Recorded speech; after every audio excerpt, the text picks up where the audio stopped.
안녕하세요. 봉활TV입니다. 냄새를 통해서 우리는 상대방의 건강 상태를 파악을 하거나 혹은 어떤 경우에는 상대방의 정체를 파악할 수도 있습니다. 하지만 그 한계는 명확하죠. 일단 잘 씻으면 됩니다. 근데 잘 씻는 걸로 해결이 안 돼? 그러면 마릴린 monroe가 사랑한 샤넬 넘버 5나 아니면 요새 조니 뎁이 선전하는 디올의 소바주, 이러한 명품 향수로 샤워를 하면 돼요. 그렇기 때문에 냄새로 파악이 안 되는 부분은 어쩔 수가 없이 조금 더 가까이 다가가서 이번엔 후각이 아니라 미각, 혀로 상대방의 맛을 한번 확인해 보는 겁니다. 바로 키스. 심리학자인 프로이드는 키스를 어린 시절 엄마의 젖을 빠는 것에서 오는 즐거움, 그 즐거움에 대한 추억으로 해석하고 있습니다. 그리고 어떤 생태학자들 같은 경우에는 이러한 키스를 새들이나 혹은 곤충들 사이에서 많이 목격이 되는 구애급식, 그러니까 수컷이 암컷을 유혹하거나 아니면 암컷을 자기 옆에 유지하기 위한 그 장치로 보기도 하죠. 하지만 프로이드나 생태학자들이 보여주는 이 키스에 대한 해석은 그렇게 설득력이 높아 보이지는 않습니다. 왜냐하면 프로이드가 말하는 모유수유에 대한 어떠한 동경, 향수, 그것이 맞다면 키스를 가슴에다 하는 게 맞죠. 뭐하러 입술에다가 하겠습니까? 그리고 생태학자들이 말하는 구애급식 같은 경우에는 이건 여러분들 아시겠지만 그거는 수컷이 암컷한테 하는 일방적인 행동이거든요. 하지만 인간의 키스는 굉장히 쌍방향적인 행동이고 더군다나 인간의 키스는 먹이하고는 전혀 관련이 없기 때문입니다.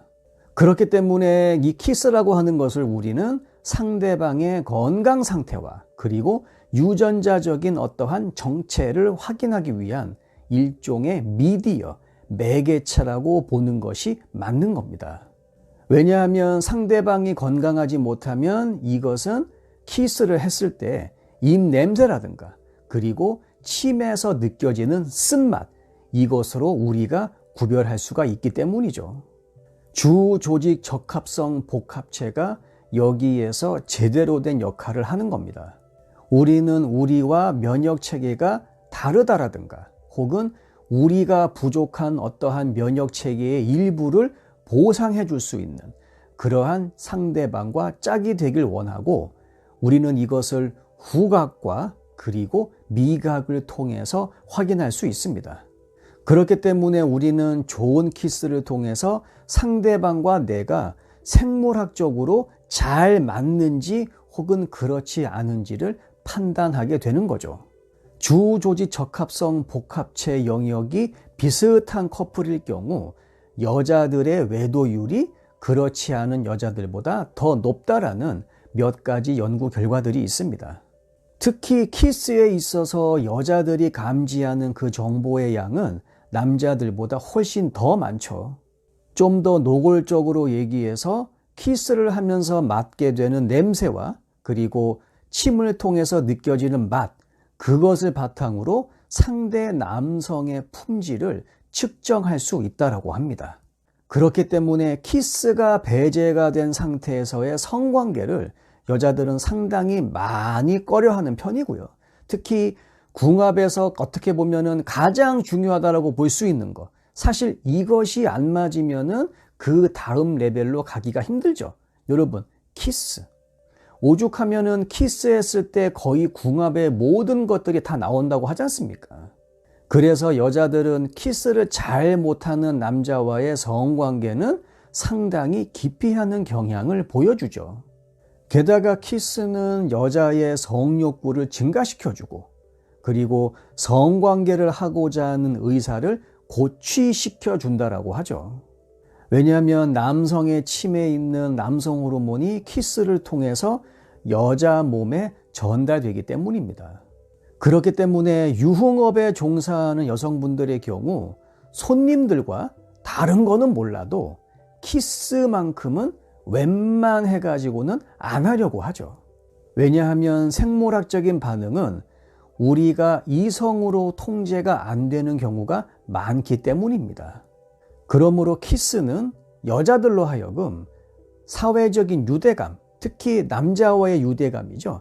이것을 더욱더 강하게 만들어주고 남자 입장에서는 상대 여성의 성적 흥분을 조금이라도 더 용이하게 만들어줄 수 있는 그러한 기능을 한다고 볼 수 있습니다.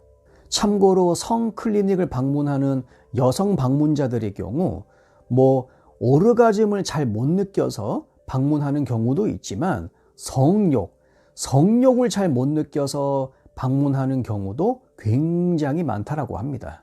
키스가 가지는 기능은 이것뿐만이 아닙니다. MIT 대학교의 신경과학자들이 최근에 확인한 바로는 아기들 있죠. 베이비. 아기들 같은 경우에도 자기 눈앞에 있는 두 사람이 키스를 한다라든지 혹은 음식을 나눠 먹는 일종의 침을 교환하는 행위죠. 침을 교환하는 행위.